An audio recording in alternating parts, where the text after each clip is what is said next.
America ಅತ್ತ ಅಕ್ರಮ ವಲಸಿಗ ಭಾರತೀಯರನ್ನ ಗಡಿಪಾರು ಮಾಡಿರುವ ಬೆನ್ನಲ್ಲೇ ಇತ್ತ ಸೌದಿ ಅರೇಬಿಯಾ ಕೂಡ ಇನ್ನೊಂದು ಶಾಕ್ ಅನ್ನು ಕೊಟ್ಟಿದೆ.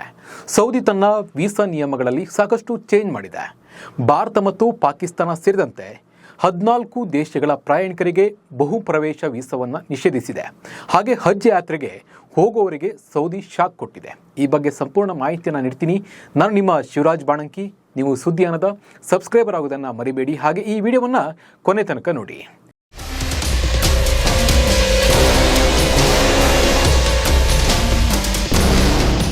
ಅಮೆರಿಕ ವಲಸೆ ನೀತಿಯಲ್ಲಿ ಸಾಕಷ್ಟು ಬದಲಾವಣೆ ಮಾಡಿದೆ. ಇದರ ಬೆನ್ನಲ್ಲೇ ಸೌದಿ ಅರೇಬಿಯಾ ಕೂಡ ಅಲರ್ಟ್ ಆಗಿದೆ. ಭಾರತ ಮತ್ತು ಪಾಕಿಸ್ತಾನ ಸೇರಿದಂತೆ 14 ದೇಶಗಳ ಪ್ರಯಾಣಿಕರ ಬಹು ಪ್ರವೇಶ ವೀಸಾವನ್ನು ನಿಷೇಧಿಸಿದೆ. ಒಂದೇ ಪ್ರವೇಶ ವೀಸಾದಲ್ಲಿ ಮಾತ್ರ ದೇಶಕ್ಕೆ ಪ್ರವೇಶ ನೀಡಲಾಗುತ್ತೆ.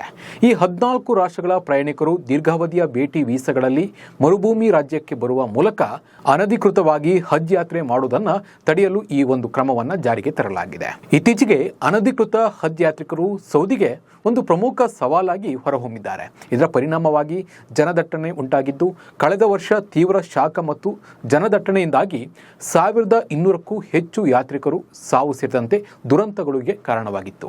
ಇದನ್ನು ತಡೆಯುವುದಕ್ಕಾಗಿ ವೀಸಾ ನಿಯಮಗಳಲ್ಲಿ ಬದಲಾವಣೆ ಮಾಡಲಾಗಿದೆ ಅಂತ ಸೌದಿಯ ಅಧಿಕಾರಿಗಳು ಹೇಳಿದ್ದಾರೆ. ಅಧಿಕಾರಿಗಳ ಪ್ರಕಾರ ಸೌದಿ ಸರ್ಕಾರವು Algeria, Bangladesh, Egypt, Ethiopia, Bharat, Indonesia, Iraq, Jordan, Morocco, Nigeria, Pakistan, Sudan, Tunisia ಮತ್ತು ಯಮನ್ ದೇಶಗಳ ಪ್ರಯಾಣಿಕರಿಗೆ ಬಹುಪ್ರವೇಶ ವೀಸಾಗಳನ್ನು ನಿಷೇಧವನ್ನು ಮಾಡಿದೆ. ಹೆಚ್ಚುವರಿಯಾಗಿ ಈ 14 ದೇಶಗಳಿಗೆ ಪ್ರವಾಸೋದ್ಯಮ, ವ್ಯವಹಾರ ಮತ್ತು ಕುಟುಂಬ ಭೇಟಿಗಾಗಿ 1 ವರ್ಷ ಬಹುಪ್ರವೇಶ ವೀಸಾವನ್ನು ಅನಿರ್ದಿಷ್ಟ ಅವಧಿಗೆ ನಿಷೇಧಿಸಲಾಗಿದೆ. ಪರಿಷ್ಕೃತ ವೀಸಾ ನಿಯಮಗಳ ಅಡಿಯಲ್ಲಿ ಮೇಲೆ ತಿಳಿಸಿದ ರಾಷ್ಟ್ರಗಳ ನಾಗರಿಕರು ಏಕ ಪ್ರವೇಶ ವೀಸಾಗಳಿಗೆ ಮಾತ್ರ ಅರ್ಜಿಯನ್ನು ಸಲ್ಲಿಸಬಹುದು.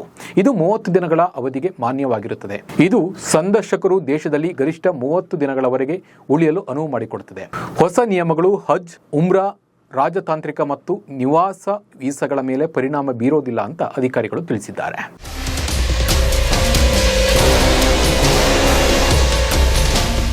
ಬಹುಪ್ರವೇಶ ವೀಸಾಗಳನ್ನು ಹೆಚ್ಚಾಗಿ ದುರುಪಯೋಗಪಡಿಸಿಕೊಳ್ಳಲಾಗುತ್ತಂತೆ.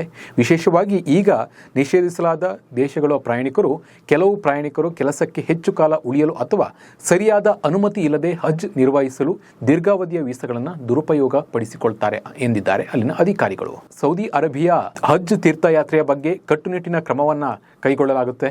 ತೀರ್ಥಯಾತ್ರೆಯ ಸಮಯದಲ್ಲಿ ಜನದಟ್ಟಣೆಯನ್ನು ತಡೆಗಟ್ಟಲು ಪ್ರತಿ ದೇಶಕ್ಕೂ ನಿರ್ದಿಷ್ಟ ಕೋಟಾವನ್ನು ನಿಗದಿಪಡಿಸಲಾಗಿದೆ.